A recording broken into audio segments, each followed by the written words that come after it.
Art of લિવિંગના યોગ ગુરુ શૈલેષજી રાઠોડના ઘરે પુત્ર રત્નની પ્રાપ્તિ તારીખ 13 મે 2015ના રોજ થઈ હતી। તે દિવસે પરમ પૂજ્ય શ્રી રવિશંકરજીનો પણ જન્મદિવસ હતો। આ દિવસે યોગ ગુરુએ સેવા કરવાનો નિર્ધાર કર્યો અને ત્યારથી શરૂ થઈ શિવ્યાંશુ સેવા યાત્રા।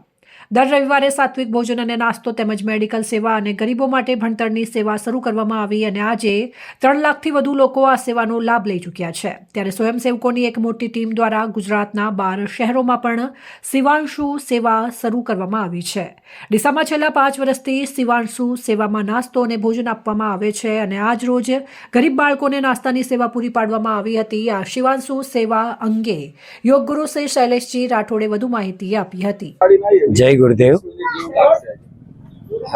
13 મે 2015ના દિવસે મારે ત્યાં એક દીકરાનો જન્મ થયો અને આ દિવસ એવો દિવસ છે જ્યારે ગુરુદેવ શ્રી શ્રી રવિશંકરજીનો જન્મદિવસ છે અને એ દિવસે દીકરાનો જન્મ થયો।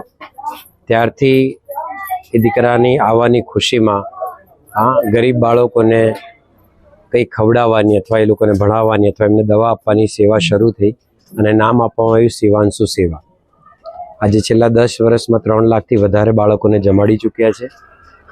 લગભગ 12 જેટલા શહેરોમાં સેવા ચાલે છે અને ઘણા જ બધા સ્વયંસેવકો પોતાની જાતે પોતાના પૈસાથી પોતાના ખિસ્સાના પૈસાથી આ સેવામાં જોડાઈને ગરીબ બાળકોને કઈ રીતે શ્રેષ્ઠ ભોજન આપી શકીએ, જે ભણી શકે છે એને ભણતર આપી શકીએ અને જે લોકો પાસે દવાઓ માટે પૈસા નથી એ દવા માટે પણ આપણે કંઈક શું કરી શકીએ છીએ ને એવી એક બહુ સુંદર વ્યવસ્થા શરૂ થઈ છે। હું અનુરોધ કરીશ આપને, આપ પણ જોડાઓ અને આપણા સમાજની અંદર આપણા દેશની અંદર જે છોકરાઓ જે બાળકોને પ્રેમ નથી મળ્યો, હૂંફ નથી મળ્યું અથવા સારી વ્યવસ્થા નથી મળી, એ જો એમાંથી આપણે કંઈક આપી શકીએ તો મને એવું લાગે છે કે માનવ જીવન માટે આ સૌભાગ્યની વાત છે।